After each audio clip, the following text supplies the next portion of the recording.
So when we are getting started, we're just a few number of us here. So we'll start by introducing ourselves. And if you don't mind, maybe you could tell us, where you're watching from. I mean, this is going to be a cozy meeting, though we trust that more people would join us, but this will be a cozy meeting. So my name is Uwa Agbogun. Um, well, I'm into a lot of things, but I'll try to summarize it. So I'm a project manager. I'm a family life coach. I'm a mother. I'm a wife. I'm an entrepreneur, and I'm a speaker. And one of the things that we are doing here tonight, which is knowledge sharing and empowerment, is one of the things that we do at Udela Family Life, the Udela Family Institute. And so um programs like this, we kind of run them often, where we take on social issues, family related issues, just so that we're able to add value to the family life system. And so that's it about me. My husband is here. He's going to introduce himself. Um, Yes, my name is see, Bamidele Agbogun, and yes, I'm a lecturer with the Global Banking School, which is in partnership with University of Suffolk.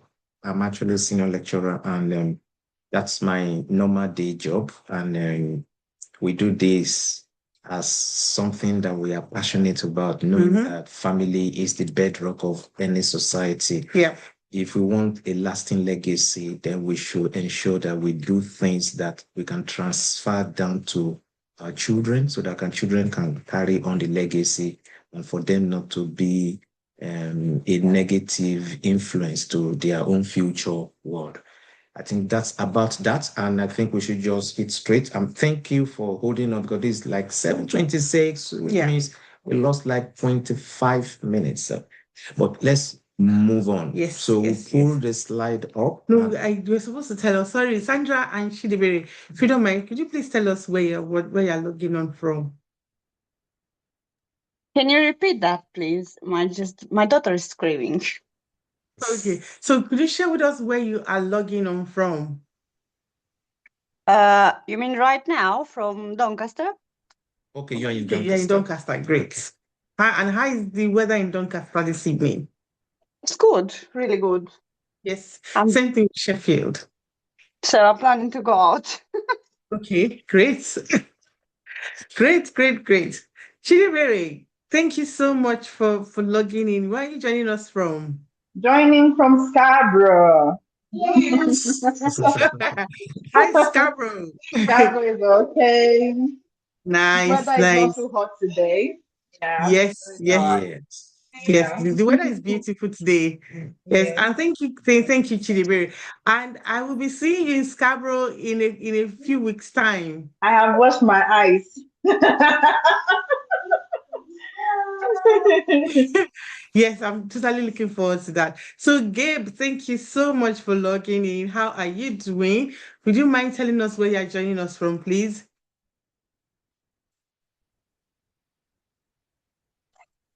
My pastor Dilua. Good evening from Daystar, Nigeria. Wow. How are you? I'm fine. Oh, Good thank evening, you for joining in. How's the family? We bless God. Fantastic. Good to hear your voice. Good to hear your voice. We're starting a bit behind schedule because our initial link had a problem, so we had to redistribute this new link. So we're not really sure how many people will be able to join us back because it looked like that first one people couldn't join in. Meanwhile, we were in there waiting for people to join. So probably it's going to be a cozy session today. It's okay. We are recording it and we'll kind of redistribute it to those who have registered, and indicated interest to join. So, and I'm sure that as people see this new link that we just shared, they'll join us. But yes, but for those of you who have joined, we are absolutely happy to have this session with you. And it means that you're going to have customized attention, okay? Yes. Which is a good thing. And so it's an opportunity to ask your questions and I mean, you have all our attention. Thank you very much. We hope you stay to the very end. It's going to be a beautiful program. Yeah. So let me just go straight on to, yeah. Please let's know if you can see the screen.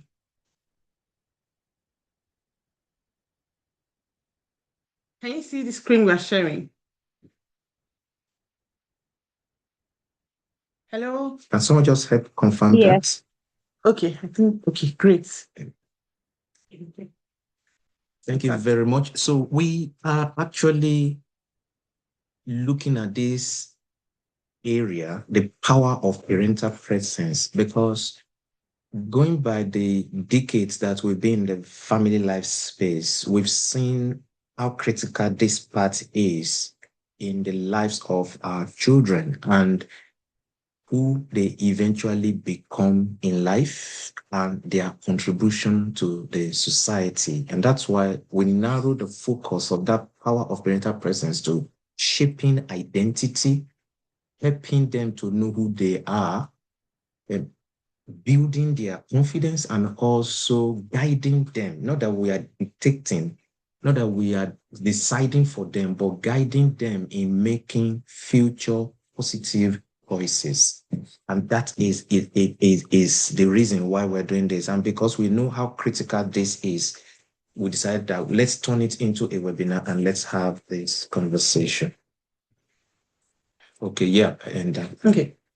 so we won't spend much time because we've lost time already. So, but this is just a quick minimized product and services that we offer in terms of premarital and marital workshops and counseling, the parenting, coaching and counseling, individual organizational training programs, relationship diagnostic tools and solutions, family systems and governance coaching, and also family leadership consulting. We won't take time on that. Now, we say your presence is your child's greatest superpower.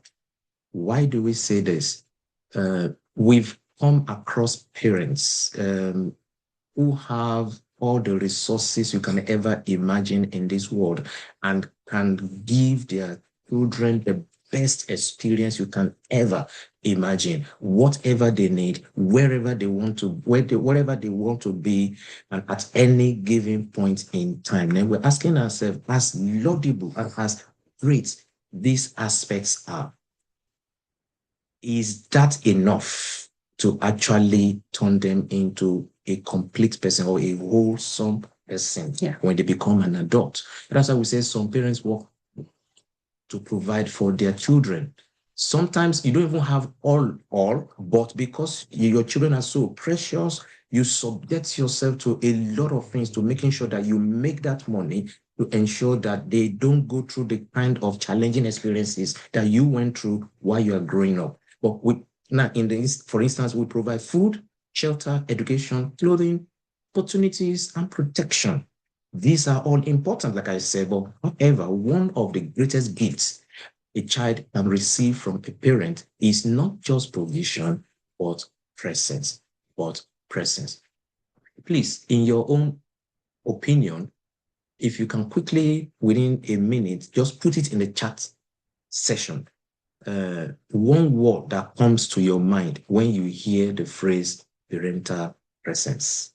Because we want it to be very engaging. Like my wife said, now, we are not that many. So it makes it, even the positive side to this is that we can customize it and you have the opportunity to just relate with us at the personal level. Then we are also free to be, we are willing to actually now respond to all those questions. So let's see what we get in the comment section.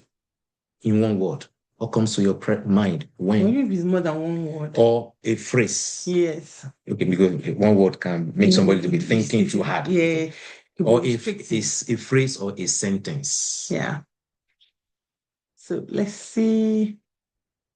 Attention. Chidibere says attention. Then Good.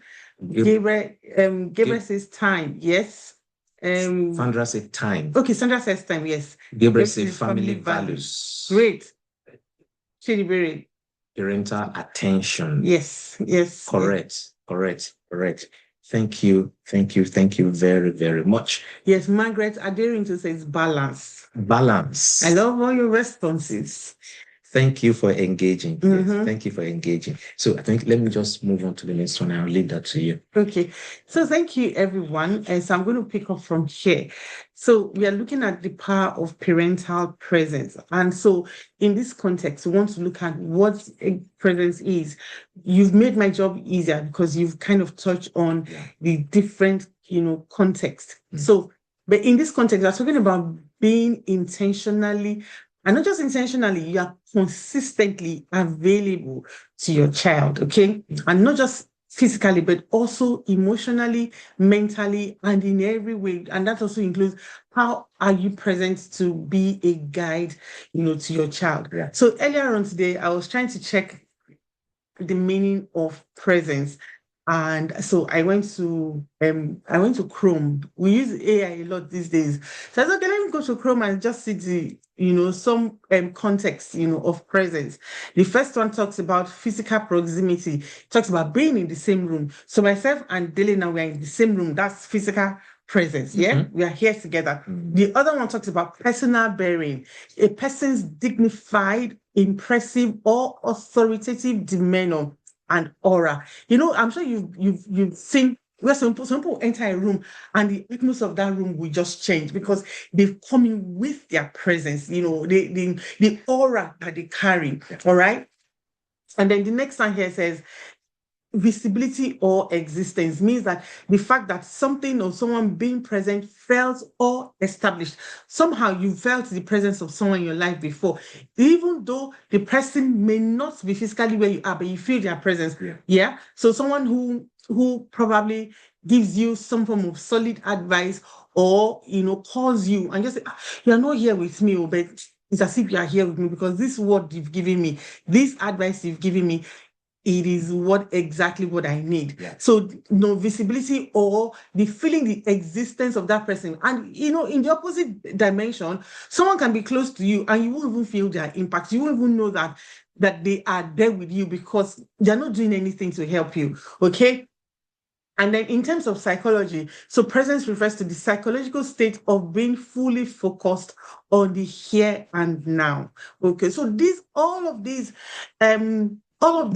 definitions and nuances of presence is what we are going to kind of talk on, because they all in one way or the other, refer to the context that we want to discuss further here today. Okay, so back to my slide. So presence, it means that your child not just experiences you physically, just like I can experience daily here in the room. I'm sure you're happy as I'm touching you, happy. One of my love languages is physical touch, so I'm enjoying it.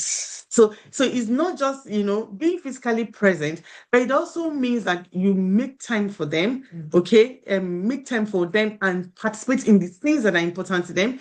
You also make time to listen, you notice their feelings. All these things we're going to group later into different types of presence. Yeah. I mean, it was why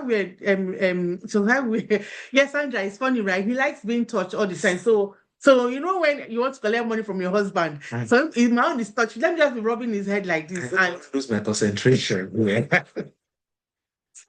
So yeah, so you're not just there physically, but you're also able to listen. You're able to notice their feelings. You're able to create emotional safety for them, and that again, if I dwell on that for a second, a lot of us have somehow, especially the way we grew up as Africans, we've passed on some of the traumas unconsciously, unknowingly to our children. And so in terms of emotional safety, we've not created emotional safety or psychological safety for our children. So somehow they end up not being able to discuss their fears or mistakes or questions or struggles.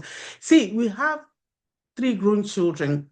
We have a 22-year-old, we have a 20-year-old, and a 15-year-old.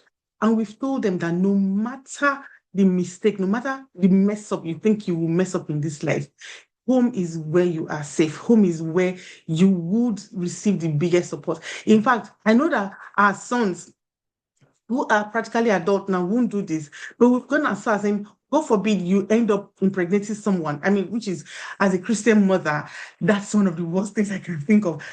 Well, But if that happens, don't ever be afraid to come home. You won't, I mean, and yes, they've not done that, and I know they won't do it. They'll marry, honorably, and start their marital journey honorably. But we've been able to create that sense of psychological safety that even when things that you categorize in their current generation and phase of life that you say it's terrible, they're able to come home. So those are part of the things that we're talking about in terms of presence, being able to create emotional safety, being able to affirm their worth and potential, helping them to feel that they are seen, they are valued.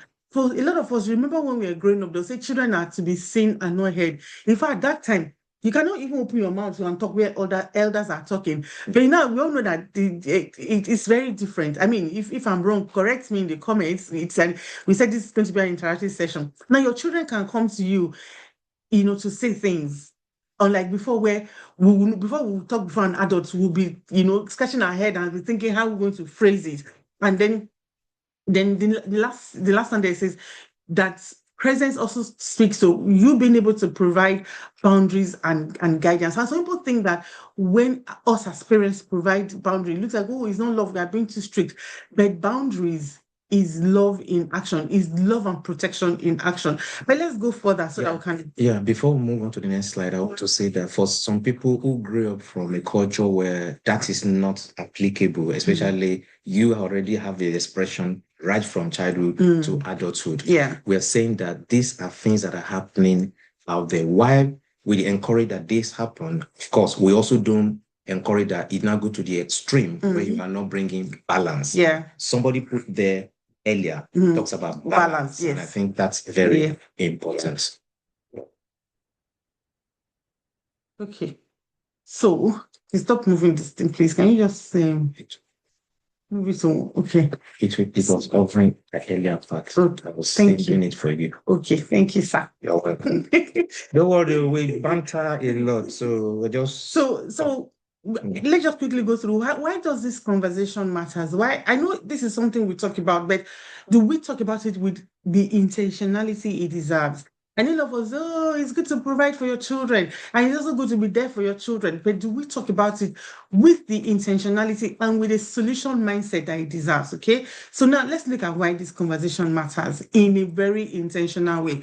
Every child needs food. I mean, Maslow's hierarchy of needs, we know the basic needs, food, shelter, and all of that. But now let's look at what are the things that can make those physical provision of no effect. So every child needs food, shelter, and protection. But beyond this, every child also needs adults who are able to notice them. Have you noticed children who get a lot of validation now, who get noticed, go on to do way, way better in life? Because especially children whose love language are affirmation, word of affirmation, okay, and maybe quality time. I mean, every love language matters, but every child who has an adult that notices them will always do better than the one who is ignored. Because when you ignore a child, that's the beginning of low self-esteem, which then builds into trauma that the child begins to deal with when they grow older. Every child needs an adult who is able to listen to them and who is able to affirm them. And so part of my question to you, my beautiful audience this evening, is, as we talk about these things, kind of do a quick reflection. Do you really notice your child or your children? Do you know what triggers them? Do you know their love language? Do you know their personality? Do you know that children from young age, their personality begins to show? Do you know what your children's personalities are? Okay, some choleric, some are strong-willed. You notice some things, but you've not been intentional. This is your call to be intentional. Okay, do you take time to listen to them? First, these days, when we listen to our children, we are multitasking. The world is pulling us in different directions. Some of us are pressing phone, some of us are cooking, some are even working. Especially for those of us who work from home. Hey, mom, I want to speak to you. Okay, go on, I'm listening, and I'm on top of my laptop. And sometimes I then definitely turn my phone upside down like this so that I can, intentionally pay attention to my child. And these things, it defies age. Whether you're a grown child, I'm talking this way because we have grown children. And for every time I do that and they see that I turn my phone upside down and I close my laptop and say, okay, I'm all yours, go on. you just see they just open up and just begin to pour out. Okay. And every child needs someone who affirms them and say, I see you. You're such a wonderful child. Every one of our children, we have pet name for them based on the things that we began to see when they were younger. Affirm your children, create a special pet name for each and every one of them, not just the general pet. Oh, my love, your middle son, we call him the genius, okay? And that's because analytical genius, because he's very analytical. I used to call him lawyer that did not go to law school. He will argue his point here and there. Some people, that is not a strength, but to us, it's a strength, yeah? And it's a character trait that has been well channeled. And we don't want children who are not able to speak or speak up for themselves. So we affirm him based on some of those things. Every gift that God has given to our children is a blessing. It's left to us as parents to, channel these gifts, correct them with love, okay? Again, if you know your child's love language, you're able to then tweak how you correct, because different personalities have the best ways that they receive correction, they receive love, they receive guidance. The ones that are introverted, maybe you shout and you want to come and say, no. Those ones will likely not, receive your correction in those. They're probably going to build a wall of defense because it looks as if you're rather attacking them. Yeah. So correct them with love, but in that love, correct with knowledgeable love. Know what is your child's love language. Know what love means to your child. Yeah. And that's you being present because you're taking time to study your child. Then guide their choices when they are younger. In different phases of parenting, there's a phase where you can be the coach, there's a phase you can be the consultant, there's a phase where you can be, the all-in-all who makes all these decisions. But when you're in a phase where we have grown children. Now we've entered the phase of consultancy. Our children come to us and they are able to ask us difficult questions. I mean, our first child has told us before that he kind of struggles to believe that God exists. I mean, that was years back. We've moved past that phase, and to the glory of God, that's no longer the situation. So, that he struggles to believe that sometimes God exists when he sees some things going on. And we didn't castigate him, we didn't judge him, and we just took him through the phases and said, see, life will life, and you begin to doubt even your innermost belief. And we took him through, how God exists, took him through the scriptures, took him through how God has taken us through difficult situations, how prayer points became testimonies, like some people say, but where I'm actually going to is if you've not built psychological safety, your child won't be able to come to you with those difficult conversations or difficult questions. Okay, all this have to stem from intentionality. And the last point here says help them to understand who they are becoming. Life is in phases, and in those phases, there are different challenges that every child goes through. So if you want to build a solid presence in your child's life, understand the phase they are in. I just mentioned that we are in the consulting phase of parenting. Do you know the phase that you are in? If your children are toddlers, there's a phase. Where if the children are in the teenage years, there's a phase. If the children are in university, there's a phase. Know the phase that you are in parenting. So that when the Bible says that my people are destroyed for lack of knowledge. If you know what phase, you will know the tools, you know the strategy, you know how best, to support your children. Okay. So are you taking up from here? Is this to me? Okay. Started then now. Okay. So we would like this reflection exercise. So you could probably put in the comments. Are we still here? Can anybody hear me? Is this making sense? And if it's possible, if you can see your face, that would be lovely. That would be great. That would be great. But if you cannot, we understand. But if you can see your face, that would really be great. Yes. So this is a reflexive question, and we would like your engagement. So you can put it in the comments. So who was that adult whose presence shaped you the most, either positively or negatively? Who was that adult whose presence shaped you the most? And when we say shape, it doesn't have to be your parents. So we're going to go into the comment section and and see. For me, beyond my parents, there was an uncle who lived with us who really shaped my mindset on Monday. Yeah. So there was a time I was really crazy about football. In fact, I thought I was going to marry a footballer. And that season of my life was shaped so deeply by that uncle who was living with us. He was a football fanatic. So when they take lights, then come in Nigeria, and when electricity goes off and we are watching a match, I'll follow him to to the barbing salon. And then watching football wasn't, as everywhere as it is now. Yeah. So, and then I'll be the only girl in the barbing salon. But I know I had my uncle there with me. We used to read Complete Sports by Sonia Ijegbase. He would buy and he would give me, I would read. I was a football fanatic. In fact, all my infatuations in that season of my life were with footballers. There was a time I had a crush on Sunday Olise. There was a time I thought, in fact, it was Olise I'm going to marry. I mean, don't let me dive into all of that.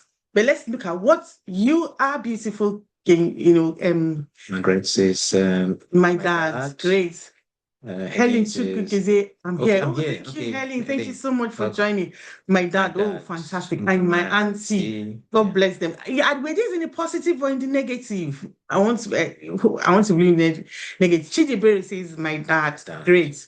Thank you. Is that all? Yeah, that's all for now. Yeah. Thank you. So like I said, my uncle, apart from my parents, my uncle was one of those who shaped, my childhood and influenced me greatly, influenced me academically as well, because he was also very intelligent. So he kind of put me in that space of challenge my YX scores, and so it was not more like a race.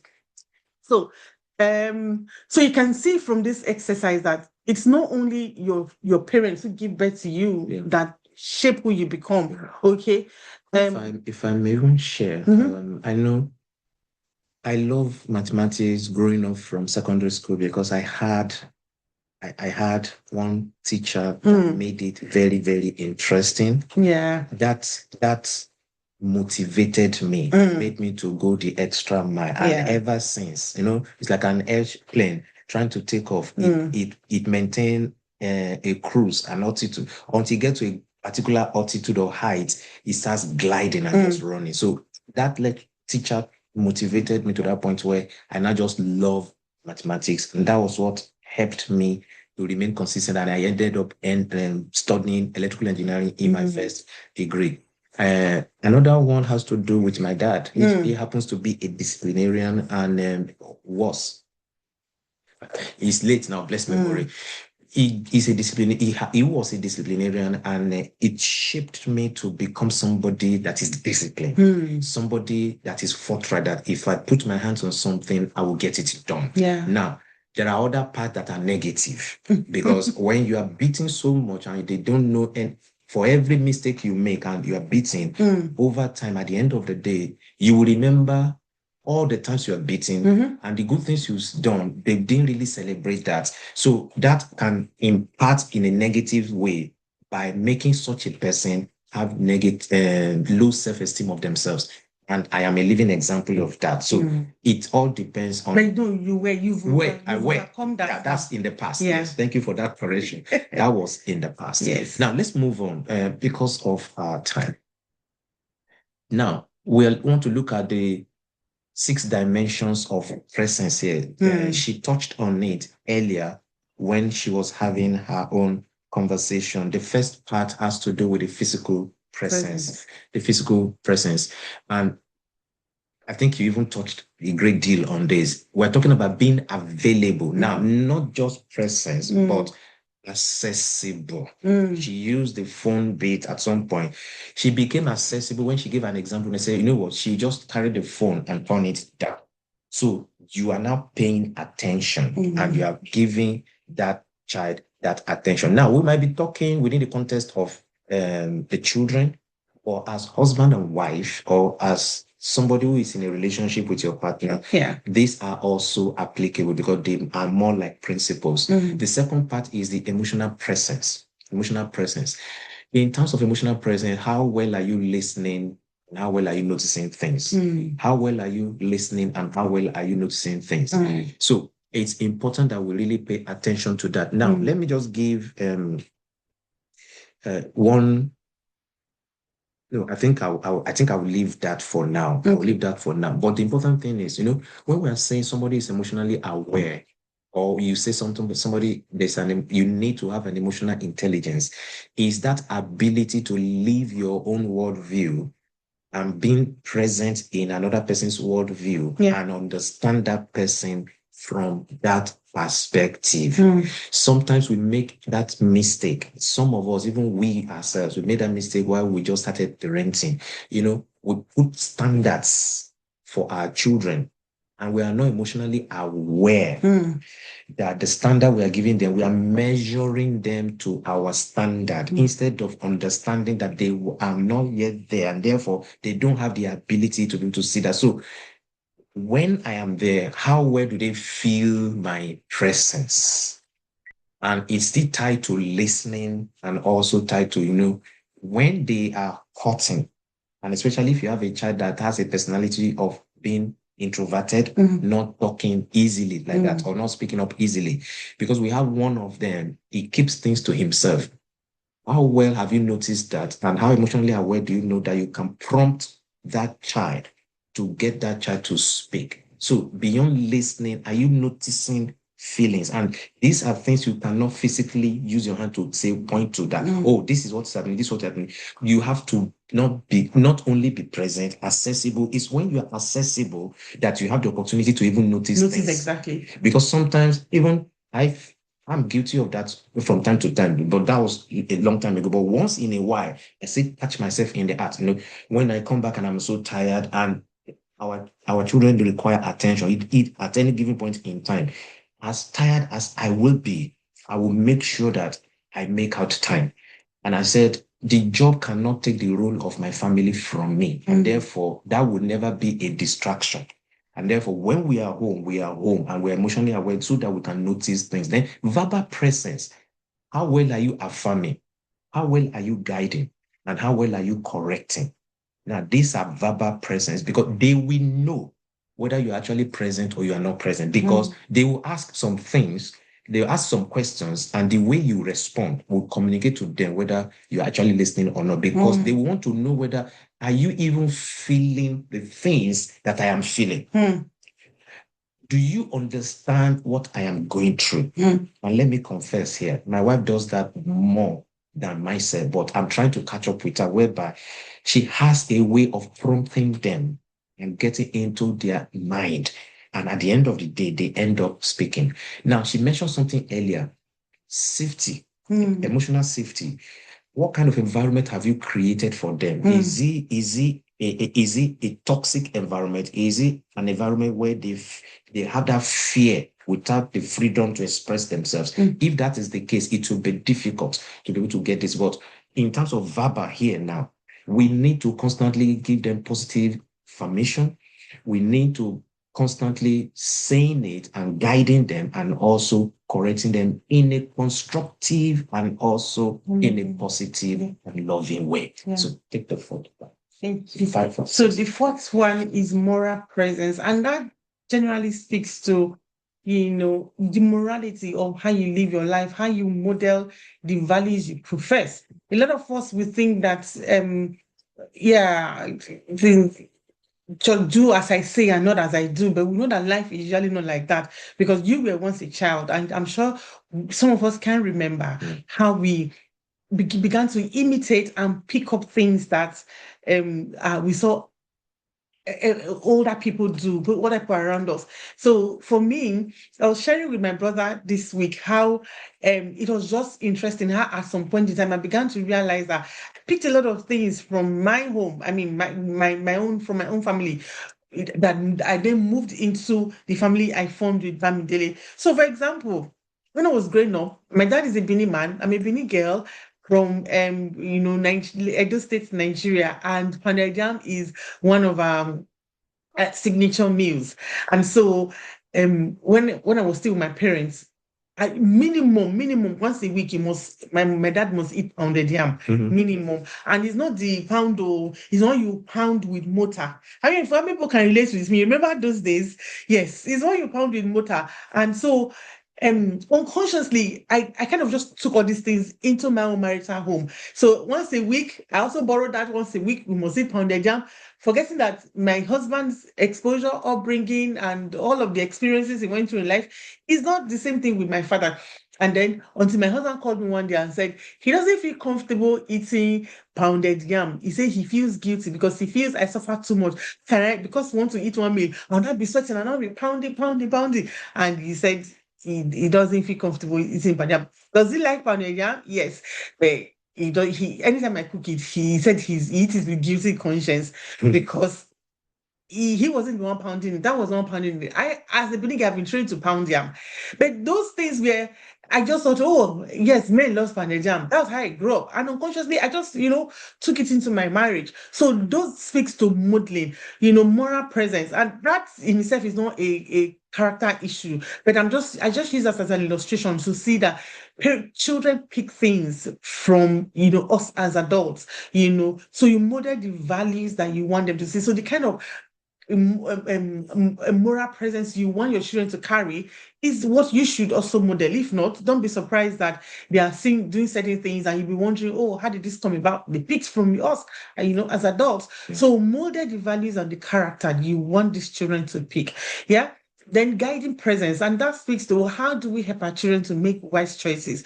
Again, I will still go back to the fact that you need to know the phase you are in. As a toddler, you likely be the ones to make those decisions and implement them. But when they begin to grow, you need to bring them in. Do you have, family rituals that will help decision making and help them and help to guide them? Do you have family meetings? Yeah. Do you have family congress? Do you have a time where people are able to air their mind without fear of intimidation? Yeah. So you have to have family structure that would help decision making. Do you have a time where you share family legends and tell them how you started your life, where you came from, things that shaped you, how you made certain decisions? There was a time when we were still back home in Nigeria, and we knew that we were going to move away from Nigeria at some point in time.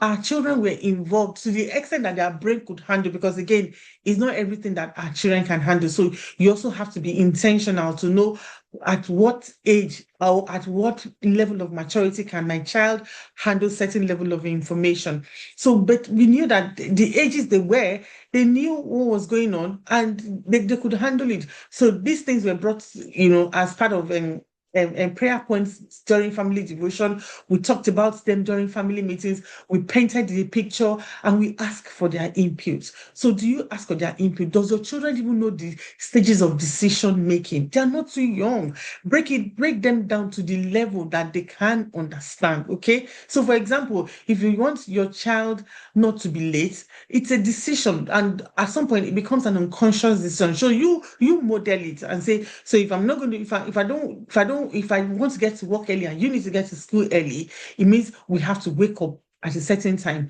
We have to get ready at a certain time. Those are decisions that you have made. And no, you're not just making decisions, you are also modeling, and building a resilient child. So guiding presence. So it means that you flow from how you model these things and to how you intentionally guide them to make decisions. Your child is moving from year 6 to secondary school. How do you make decisions on which secondary school that they should choose? Are they in the stage of where they are choosing? And maybe just S3, they want to choose subjects for SS1. Are they in this? Do you have those conversations with them? I remember when our daughter Ewa was going to year 10, which is like the higher secondary school from year 10 and year 11. So she was moving from year 9 to year 10. They were going to choose subject. Yeah. And we said, okay, between this and this, which one do you want to pick? And she picked certain, and she was like, oh, she's going to leave this one, some of the electives. And we said, oh, why not add this one? She said, no, she doesn't like it. But because we need to guide her, so we had a conversation and say, you need to pick, and that subject was computer science. And you can imagine with the way things are now in this generation, you don't want to do computer science. We say, no, Chan, see it from this good side. She insisted. Myself and her dad, we have to put our foot down. So sometimes you guide, but depending on the level, that putting foot down, we can't do it for her older brothers. But because again, the level of phase of life she is, we know she didn't know better. And what the future holds, how relevant that will be, which she is not seeing. Yeah. So we had to put our foot down. But for her brothers, it will be more of conversation and consultation, And again, they are very reasonable. But guess what? That same computer that she didn't want to do, she's excelling it so well and she loves it. She does coding. We gave her I got a private teacher for her to help her with coding. Me now I'm in IT, I work in an IT department. and I cannot code. But my daughter, she talks Python language, she does programming language, she talks Oracle, she does Java, and all of those things because we guided, but when it was becoming like she was proving stubborn, we put her foot down. But there are some situations where we allow her to have her way. Most times. Especially if it's not, death and life situation, it's not something that have, crippling effects. Yeah. So you guide, and sometimes you put your foot down, but again, that is dependent on the season of that your children are in. And the last one is protective presence, and that speaks to how we create safety and boundaries. Yeah. So for us now, again, with our phase of life, I will keep using examples so that it can be relatable. If you're not in this current situation phase, then we'll try maybe look for if it's an example that can apply to everybody. But for now, what I wanted to use as part of our boundaries is when our children goes out, they're very involved in church, and they have a church community of young people like themselves. They have social events, and they know that they're not supposed to be out beyond a certain time, of the night. That is a boundary, and that is a safety boundary we have put in place. Not because we don't want them to enjoy themselves, but because we want them to know that it is safe and it is irresponsible for a young person to be out of the home, up to ungodly hours. So create safety boundaries. And some of these boundaries could also mean, who do you allow into your home? Yeah? Who do you allow? And this speaks to your presence, because sometimes we do things we don't know, but if you are really present and you know what's going on in the life of your children, you know that yes, there are certain people that I will not allow into my home. There are certain languages that cannot be used. Why? Because you are present, you know that this is not beneficial for your family. And so these are the 6 dimensions of presence. So in the comment section, we would love to get your feedback. Which out of these ones do you think you are excelling at? And which one do you think you need to work better at? After you do that, there's a case study I want to just quickly read within 2 minutes. Then we can also now respond to that. But let's get what you have to say for this one first. So physical presence, verbal presence, guiding presence, emotional presence, moral presence. Which one do you think you're excelling at? And you can stop me from performing my responsibilities. Yes, that's your quote. I put it. Thank you, Chidi, for saying that, because my quote has always been that do not be too outwardly focused to the detriment of your family. Yes. And I hold that dear to my heart, because whatever we do out there is temporary. As I'm talking now, I hope comments will be coming in there. Yeah. I hold it there because job will end one day. Yeah. Career will come to an end one day. Or your family remain with you. Even long after your children have left home, you will still be in contact with one another, and you'll be hearing the good news of how well they are actually doing. Do we have somebody dropping something in the comment based on the question she asked? So out of these 6 dimensions of presence, which one do you think you're excelling at? And which one do you think you need to work better at? Somebody dropped verbal presence. Are you excelling at that? Or is that something you think you need to work on? Excelling. Excelling. Excelling. The rest of them I need to work. That's beautiful, Sandra, and it's a good place to start from. Okay, the more you speak into your children, speak life, speak positivity, the more they'll feel safe, to open to you, and that opens the doors to all the other, areas of presence, the other dimensions of presence. Yeah. Yes, Chidebere. Gabriel. Others, so help me God. Amen. Okay. Excel at physical presence, moral presence, and protective presence. You're already doing great, Margaret. You're doing really well. Yeah, okay. Well done. Yeah, God will help you with the rest. It's just being more intentional and saying that, and be deliberate about it. One more. Chidebere, Gabriel, where are you? Okay, someone says, I didn't put my foot. Okay, Helen, my daughter was supposed to take a decision a few years back, but I didn't put my foot down, and it really affects her now. Oh, wow. So is this something you can remedy, Helen? Or is something you need support with? Or is it something you need support with? Is something you want to talk more about later after now? After now, yeah. So Thank you so much. Thank you. While we get the others, Yes. and now the scenario I said I want to give. Okay, I think one more has come in. Okay. Okay, yes, I'll need support. So Okay. we can take that as Do by this. you have a contact? No. Okay. Helen, okay, we're going to put our contacts in the comment section before the end of the program. So please reach out, okay? Just type yours there now so that that person, that press. Okay, let's increase so we can read this comment. It's better because it's going to block this. Can I easily get this? Question: how do you provide other presence with physical presence? Okay, there is a case study I want to just read out now. I think, but let's see. How do you provide other presence with physical presence? If I get that message correctly.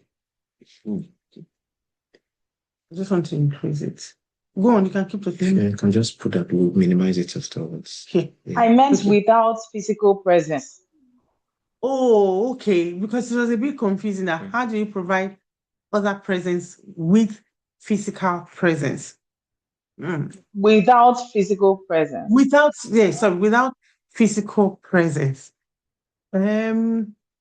The physical presence, first question I need to ask is, at least it's not that you are not physically there, maybe the timing or the duration might be the issue, right?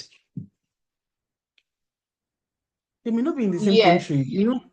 No much. Okay, so are you in the same location? Location with my children, yes. Okay. So if it's the duration, we say that, you know, there are some people that spend 8 hours at home with their family, but when you want to assess it based on what we've talked about now, actively, they've not spent up to 30 minutes with them. We've seen families in a setting where everybody happened to be on their gadgets. And sometimes you even see some of the videos in a joking way out there that the wife or the mother now decide to go carry some other things and drop it on their plates. That, okay, if you are so distracted, but in real life, down is just on the social media, but in real life, people are distracted. They can spend 7 hours, but actively just spend 30 minutes that is active.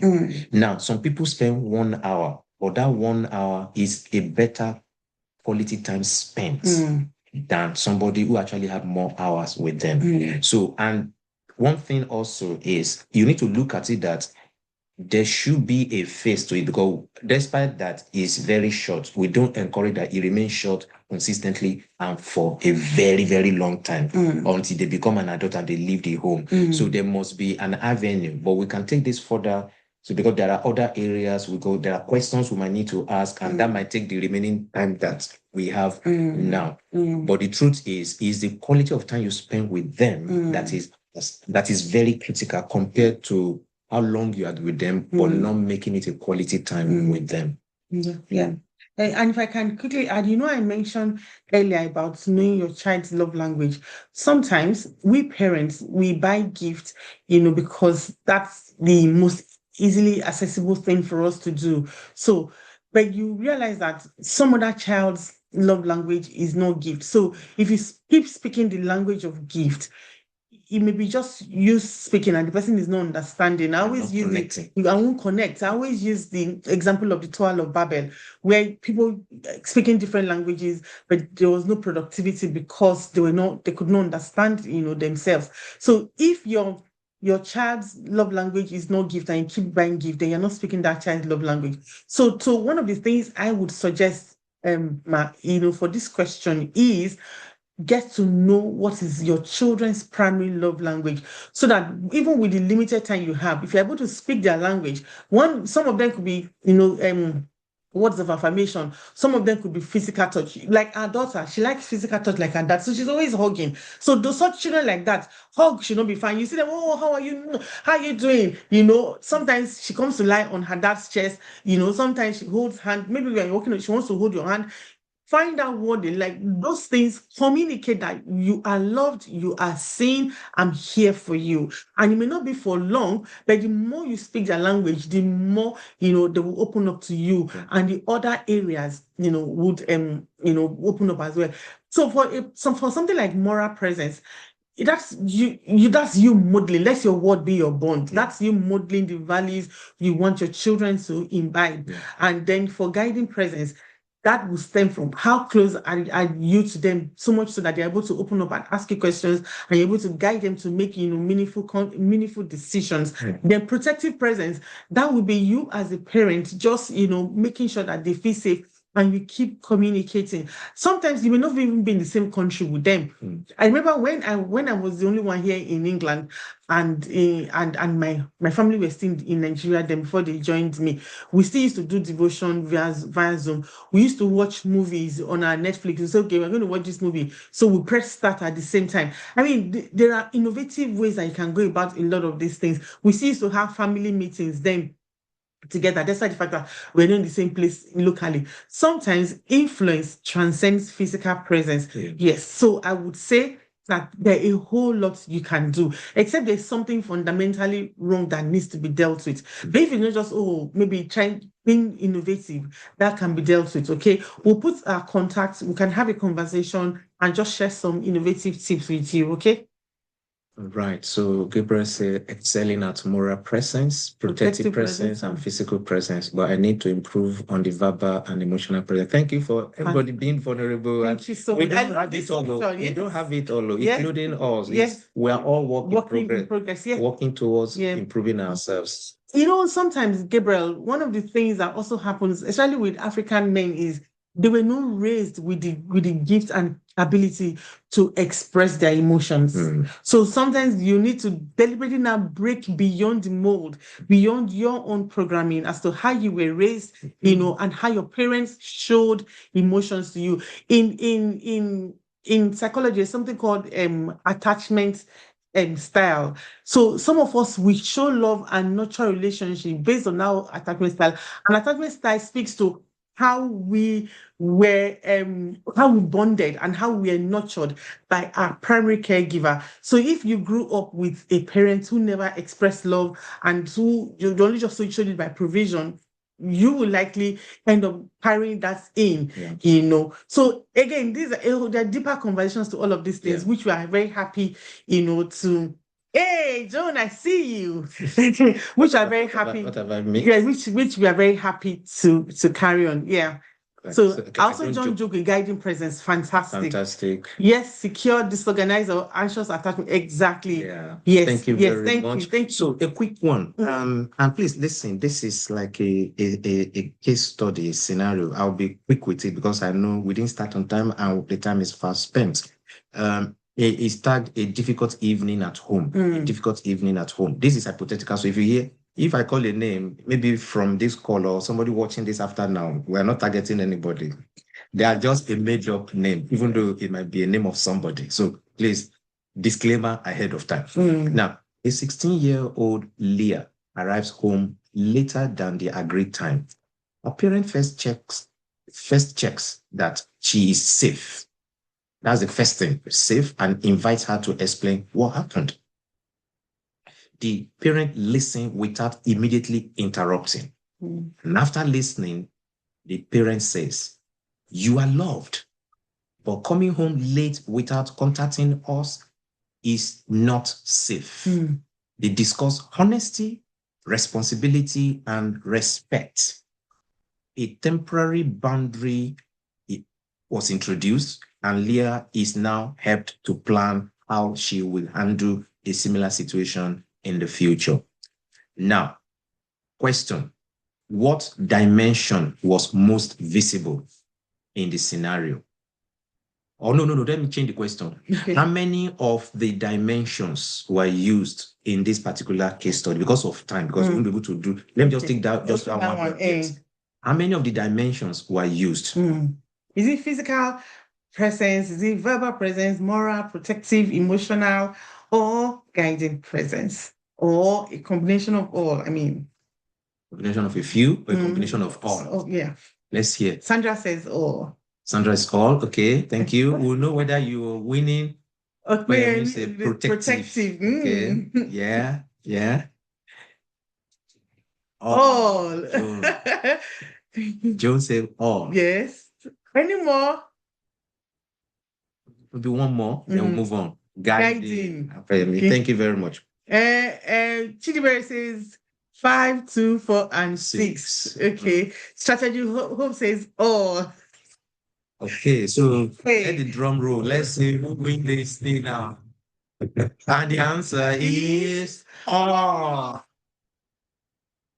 We'll give a virtual gift. I think let's just bragging rights till our next program. That's the gift. So that means you can bragging rights till our next program. So we'll put in a clapping hand to everyone. Yeah. Thank you very much. Thank you very much. So because our time is fast spent, let's just move on to the next one. So how do you measure presence? Now, presence is not measured only by time spent near a child. Now, we've established that. So I'm not spending so much time here. Now, it is measured by the quality of attention, by the quality of connection. We've touched on that. By the quality of influence, by the quality of emotional safety. We've literally touched all this, and also by the quality of trust. Now, the part, because we've touched on that, the part we really want to emphasize is here. No, we've discovered from our different sessions that we hold, especially when it comes to parenting aspects, some parents don't know what goes on in their child's world. Yeah.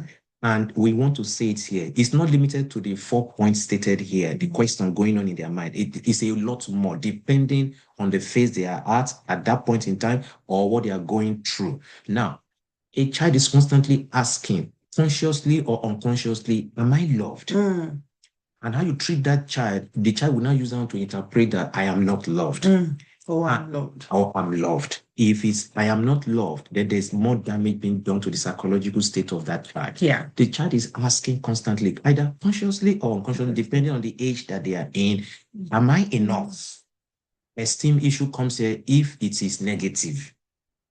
Who am I becoming? Are we guiding them to that self-awareness and the best version of themselves that they could be? So who am I becoming? Do we even have an idea of the potential that they have and who they could be? Yeah.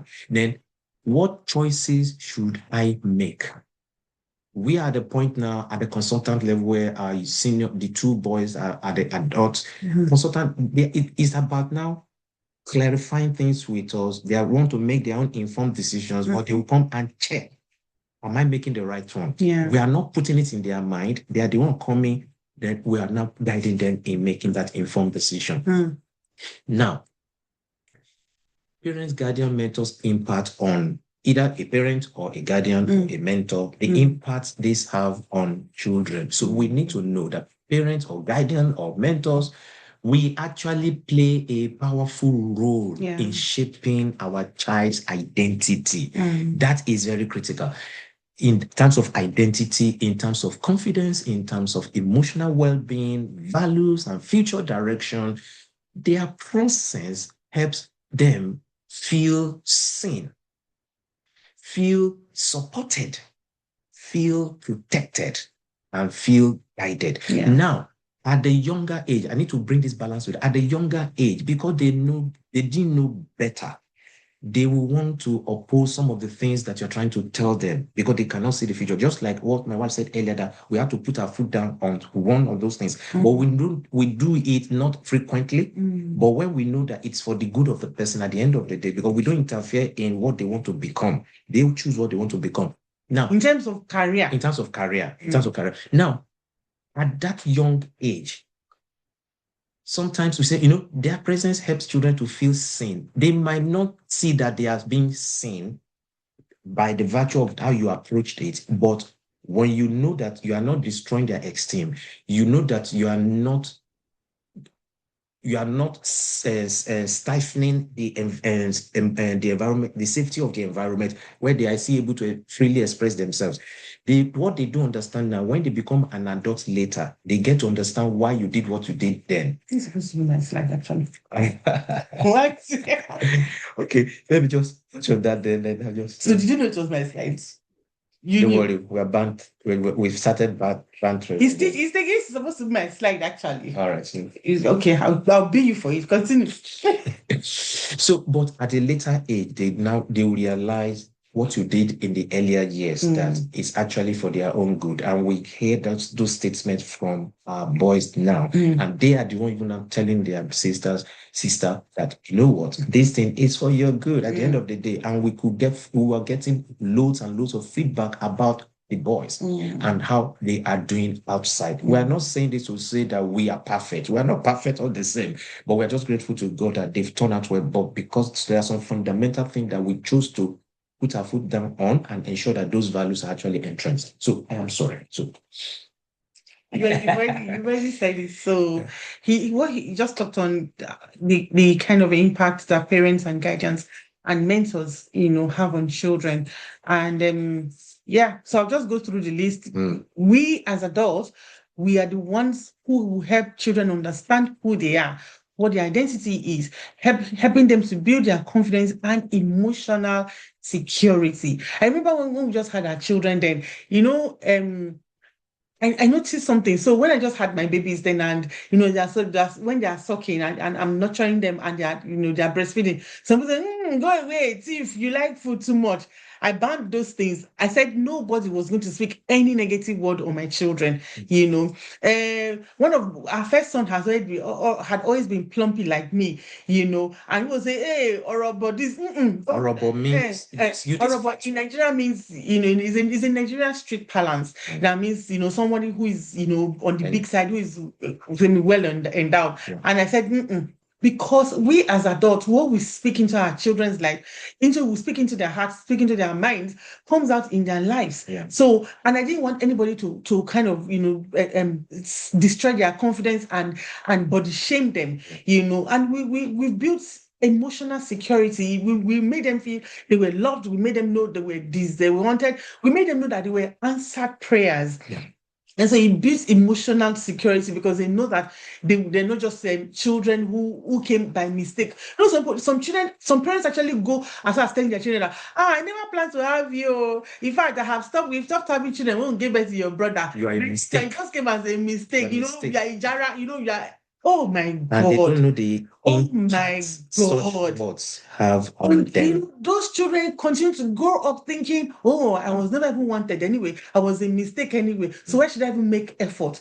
We as parents, guardians, and mentors, we hold huge impact on our children's lives. And you won't know it, but our words matter to them a lot. Especially if you are a significant parent that you look up to. Your words matter. So be mindful of what you speak into children's life. And they may not necessarily be your biological children, but any child that you have the opportunity and privilege to come in contact with, please leave that child better than you met them. Speak words of encouragement, speak words that speak life, okay? And as parents and guardians and mentors, we're the ones that will help to develop values and build things like empathy and help those children to become responsible. And one of the ways is what we talked about earlier on, by modeling those, empowering values and positive values. We're the ones that will help them feel safe, supported, connected, and hopeful. We're the ones that will help them make better choices and manage pressure. As parents, some of us will pass on our pressure, to our children. There's this trending story. I don't know how many of us have seen it on social media, of a young girl that went to go and meet one Asaba Odogu or something. I think that's it. And the man raped her and she committed suicide. She died a few days ago because the man, after raping her, he did not give her the money that she promised. And I think the story is that there was the family were in their need of financial assistance. And some of us, there's something called parentification. See, it is absolutely wrong for us to pass on especially financial pressure. So, if you notice, I said something earlier that we share, issues with children at devotion based on what their brain can carry. Sometimes children's brains cannot carry things. And when we introduce them into parentification and making them to take on what they haven't developed mentally to take on, we are doing what is called parentification on those children. And it means they're carrying burdens that their brains are not mentally developed to carry. And what that will do is put them under pressure. And in their young mind, some of them will even begin to think, oh, maybe it's my fault. Maybe it's because they gave birth to me. Maybe that my parents cannot eat. Maybe that they can't do what they are supposed to do. It is wrong. I'm begging us as adults, as in whatever form, shape or size that we mentor and we come across children, please let us help them to make choices and don't pass on the pressure of your adulting life to them, please. So it's also us that will help them to discover their strengths and future possibilities. Okay. Sandra says, I'm afraid I'll need to go now. Thank you so much, Sandra. Thank you. Let's read the other comments. Yes. Joan, thank you. I see some of your comments. I tear for my son today. Joan, they push you at this teenager stage about to enter university. I'll just leave that your comment. How do you balance it with children who don't do things on time? They prefer fire brigade approach and rather than having a having a timely organized parent. That child's I've said it before, temperaments. Yes. So if that child has either phlegmatic or melancholic tendencies, they are tempted, they'll be tempted most times to leave things in the last minute. Yeah. The flip side is if they have a sanguine temperament as well. This one's, this is to then understand the intricacies of those temperament and how we can leverage on those strengths. Yeah. Okay. Some of them, there are creative ways of making them do some of these things based on those temperaments that we've talked about. We've taken down already. Yes, we've taken Sandra's own. Yeah. I think we need to move on. Yes, we're almost done. Yes. And the next one, what we're talking about. Okay. So this one is just to run through. When it is missing, absence can be physical, emotional, verbal, moral, spiritual. So that is established. So we said it's not necessarily only physical. And when it is missing, it can lead to low self-worth. It can lead to confusion about identity, not knowing who they are themselves, because the danger of that is that they will always be comparing themselves with another person. And we've heard this thing over and over again many years back, that if you try to compare yourself with another person, you can only be a cheap carbon copy of the original. Each and every one of us, we are unique and we are original. So you just become that cheap version of the original person, because that person is honing his own skills or his or her own skills, is becoming who he or she is supposed to be. So there's that part of low self-esteem, confusion about identity, poor boundaries. It can lead to poor boundaries when we are not there, because there's no safeguard measures, there are no structure in place to guide them and correct them at every stage of their life when they are making some mistake. And that's where you see children being sexually molested. In every form. The fear of rejection, difficult trusting adults, because some people are traumatized from their childhood, and it has become significant emotional impact on them, and it has really been a big issue. Then poor decision making, because if whatever the quality of information they are exposed to will determine the quality of decision they will end up making at the end of the day. If they've not had the privilege of being given such high level quality of information, then they cannot give what they don't have. So it's what they've been built in. It's what has been built into them. Is from the abundance of that they will take from, and they will make their own choices and their own decisions. Now, the last bit, we call this one a model, and we'll try as much as possible to be as fast as possible, because we didn't start on time. Our target would have been 8:30, but this is 8:33. Now, we're having this presence model. The first 4 is the stress. This last 4 is the ends. So it's actually called presence. Should I just go for the first one? Okay. So now we've touched practically on all of this, but it's just we try to put everything together and come up with this model that if we apply this model in our day-to-day living, in our own family and with our children, it will go a long way. One key thing is that there's a need to always pay attention, irrespective of how busy, our career or our jobs or whatever it is that we are doing, that we are. Now, we have to respond emotionally. You have to be emotionally intelligent. We have to exhibit empathy. And empathy has to do with living your own worldview and being in your own child's worldview or your spouse's worldview so that you can understand things from their own perspective, not how you see it. I always like using illustration. If I write 6 now and I look at it from my side, I'll see it as 6. If I flip it and I turn it to you, if it's a mirror option, you'll be seeing 9. That means I am okay with 6. And if I'm not careful and I don't exhibit that empathy, I will be forcing 6 down the throat of the person. Meanwhile, that person is seeing 9. How can we sit down connected that, oh, it's because I'm looking at it from this perspective. That's why I'm saying it this way. So if I choose to not see it from your own perspective, oh, I can see where the dots are connecting. And that's very, very important. That's why we said the response must be it has to be in an emotional way, and it has to be intelligent. Encourage identity. Now, don't make them pursue the shadow of their real self. You need to let them know that they are unique. And no matter who that person is, we all have strengths and weaknesses. So they should not use another person's strength that is like a weakness in them to look down on themselves.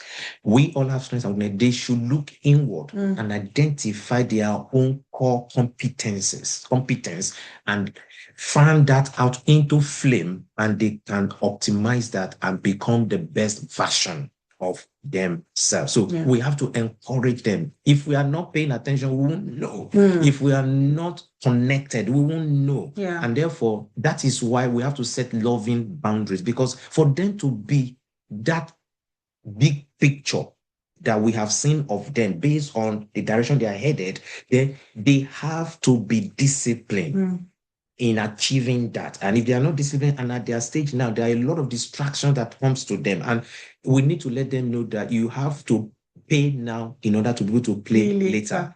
Or you sweat now so that you can enjoy the sweetness later. Because if we don't put that into perspective for them, they will just think you are just making life unnecessarily miserable for them. You are choking their life. You don't want them to be who they want to be, especially the generation that we have today.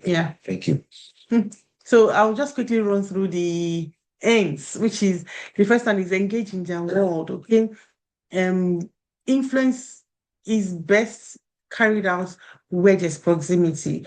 So if you want to be able to influence your children so that you are present in every dimension, you need to engage in their world. Sometimes some of the things that we fight our children about. So for example, again, using me and my sons, they love to play game, and that's has been something we fight about often. But sometimes I say, okay, let's even know what's in that game. Give me pad, teach me how to play. You know that a few times I have said, give me pad. Where do I press? What do I do? That broke down a lot of defenses. They say, hey, mommy, so this is this. So you press it like this, you go like this. And that broke down barriers. And from there, we were able to flow into other more meaningful conversations to resolve more things. And then the next one is name strength and risk. Always be conscious that every decision in life carries risk, and every decision comes with strength as well. Your children also have strengths, and those strengths, if we're not well deployed, comes with inherent risk. So you as a parent, and that flows back to what I said earlier on, is know your children's personality, knows what triggers them, so you can know the risk in the different personalities. Mother mentioned that one of our children is fond of keeping things to himself. That's part of the risk of a character trait. People who have certain character traits would rather just internalize things. So engage in their world, and so you're able to know their strength, their weak areas, know the weakness that comes with them doing certain things, and you communicate those things, which will lead to the next one. Create safe conversations. I mean, I can't emphasize this enough. Let's create safe conversations. Let's create, and some of these things, one of the things that has worked for us as for us and our children is we always use ourselves as examples. So recently we're talking about someone who we notice is doing certain things, and I was telling my children that we need to cause the person grace. We need to extend grace to her, because all of us, including you people, I think I was technically there, including they are children, went through that phase where they started doing some of these things.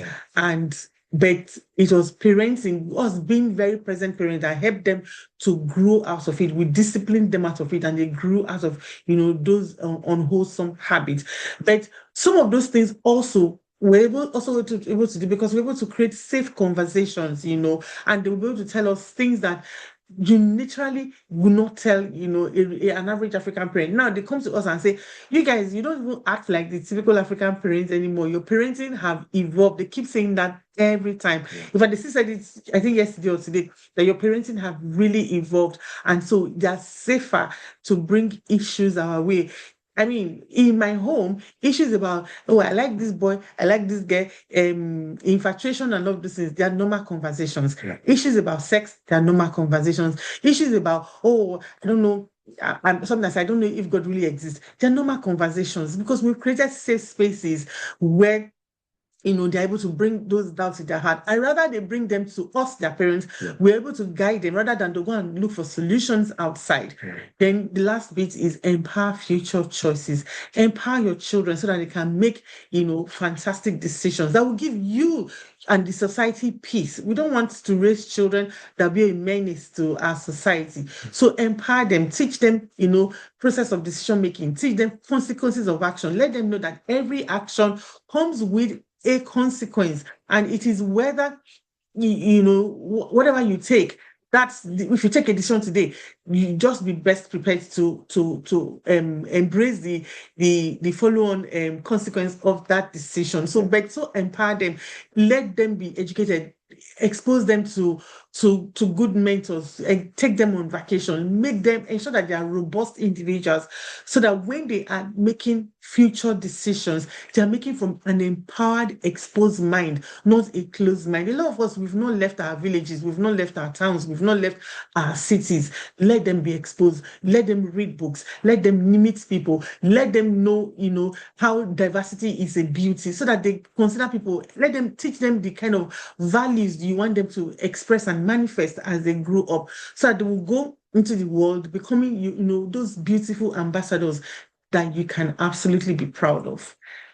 Yeah, thank you very much. And in conclusion, we want everyone to make a commitment, and that this week we want, because we're just rushing it because we started late. So this week we want you to choose one commitment that I will intentionally affirm my child by saying.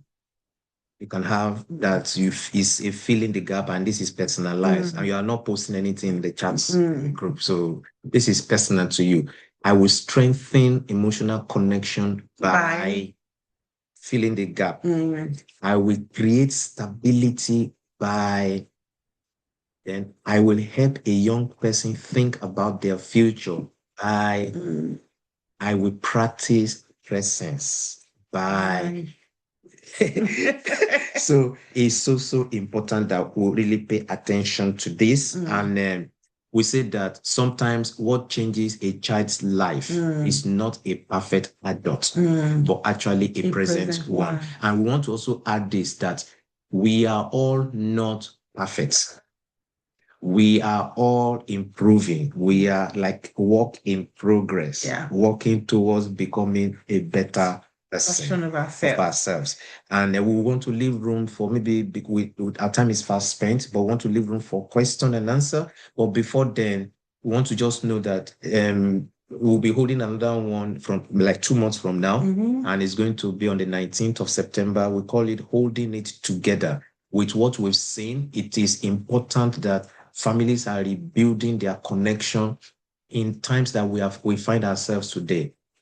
Times of fear, times of distance, times of disruption. So we'll be looking at practical insights and strategies to actually strengthen family bonds. We want to ensure that for those whose trust might have been broken or shattered or compromised, we want to ensure that trust will be restored from that meeting, and also to be able to build a lasting connection no matter the challenges that you are facing. And that is what we want to say here. I think there is a link if anybody wants to actually register from today, sorry, let me just quickly get that link out and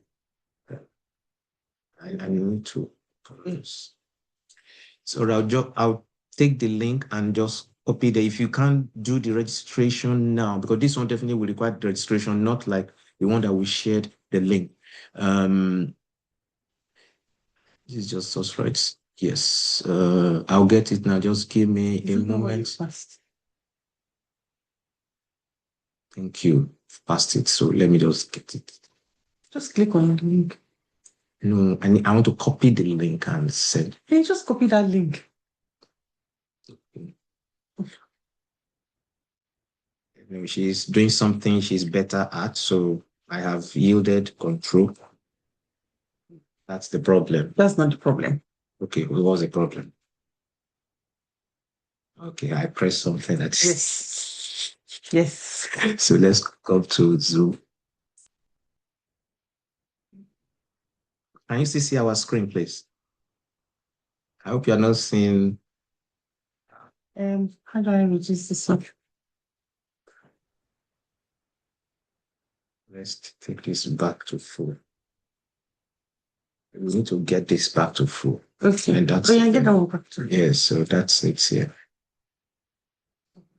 So we can get it right on. Yeah, so it's there. This is not everyone. Okay. Yeah. Sit.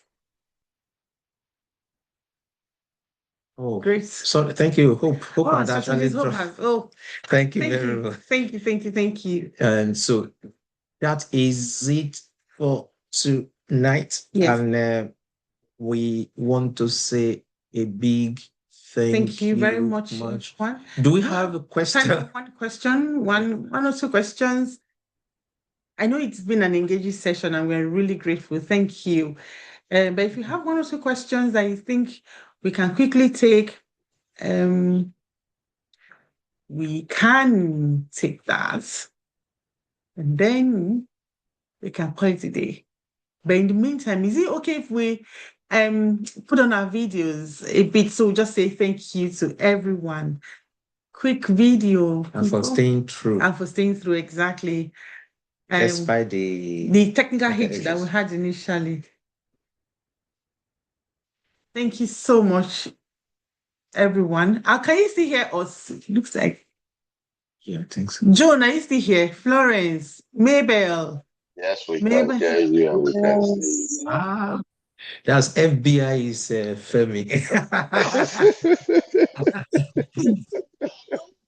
It's FBL. I know. I decided to change the L to I. Okay. Thank you for joining. Thank you for joining. Thank you for inviting us. Thank you. Yes. And please, I hope you've had a good time. It's been a valuable session. Please put your feedback. PJ, I see you. Thank you for joining, and thank you for your engagement. Thank you, everyone.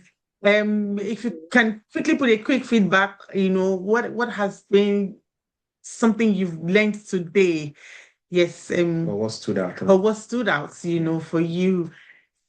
That would be really great for us. Thank you. So I'm going to go to the comment section now. Yes, Mabel says, thank you for impacting our lives with your parenting experience, Sama. Thank you very much, Mabel. You're one of our beautiful, beautiful people. Yes, Helen says, yes, it's a very valuable session. Thank you, Helen. Thank you. Our joy is that these have been broken down, they've been made very practical and simple, so we can, then go and put them to good use.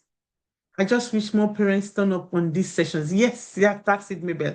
But we'll keep doing our bits, and we'll share the recording. It's on YouTube, and so we'll share the recording. Yeah, thank you. Thank you so much. Yes. And we hope to see everyone in the next session. Yes. Yeah. Thank you very much. Have a beautiful weekend. Yeah. Yes, thank you.